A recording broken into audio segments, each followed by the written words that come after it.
حساس ترین دیدار هفته 18 رقابت‌های لیگ برتر فوتبال ایران میون استقلال و سپاهان به لطف شلیک تماشایی روزبه چشمی با پیروزی 1-0 شاگردان نکونام به پایان رسید.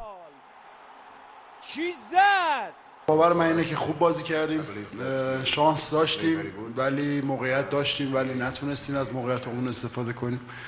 باید افتخار کنم به این تیم، به این گروهی که داریم، تا آخر جنگیدن، ولی خب فوتبال همینه. یه فوتبال خیلی خوب بازی کردیم و تونستیم نتیجه رو کسب کنیم و تشکر میکنم از تک تک بچه‌هامون، از دروازه‌بانمون گرفته کسایی که جلو بازی میکردن و اونایی که بیرون از ذهن بودن. فکر میکنم که تمرکزشون رو گذاشتم و تونستیم اون چیزایی که آقا جواد گفته بود تو ذهن پیاده کنم به نتیجه برسیم. خدا رو شکر. این دیدار در شرایطی با برتری آبی پوشان به پایان رسید که اونها علاوه بر انتقام شکست دور رفت، ششمین باخت متوالی رو به حریف تحمیل کردن. همه تلاش کردن، از خط دفاعی ممنونم. امیدوارم کمی روند رو ادامه بدیم و شوت روزبه تو رو یاد بازی ولز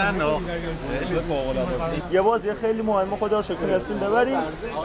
یه تبریک میگم به تیم سپاهان، فوق‌العاده تیم قدرتمندی هستن، ولی خب به نظرم ما امروز لایق برد بودیم. زحمت همه بچه‌ها بود. فقط تبریک میگم به هواداری که تو این سرما اومده بودن.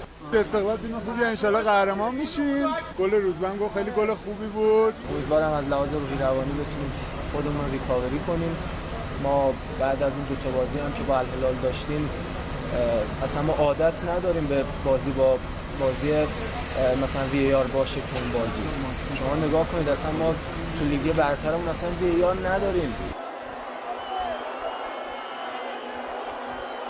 شاگردان نکونام با این پیروزی 39 امتیازی شدن و جایگاه خودشون رو در صدر جدول لیگ برتر تثبیت کردن. اونها باید هفته آینده در جام حذفی رو در روی مس رفسنجان قرار بگیرن. مهدی ضیایی، خبرگزاری صدا و سیما، ورزشگاه بزرگ آزادی تهران.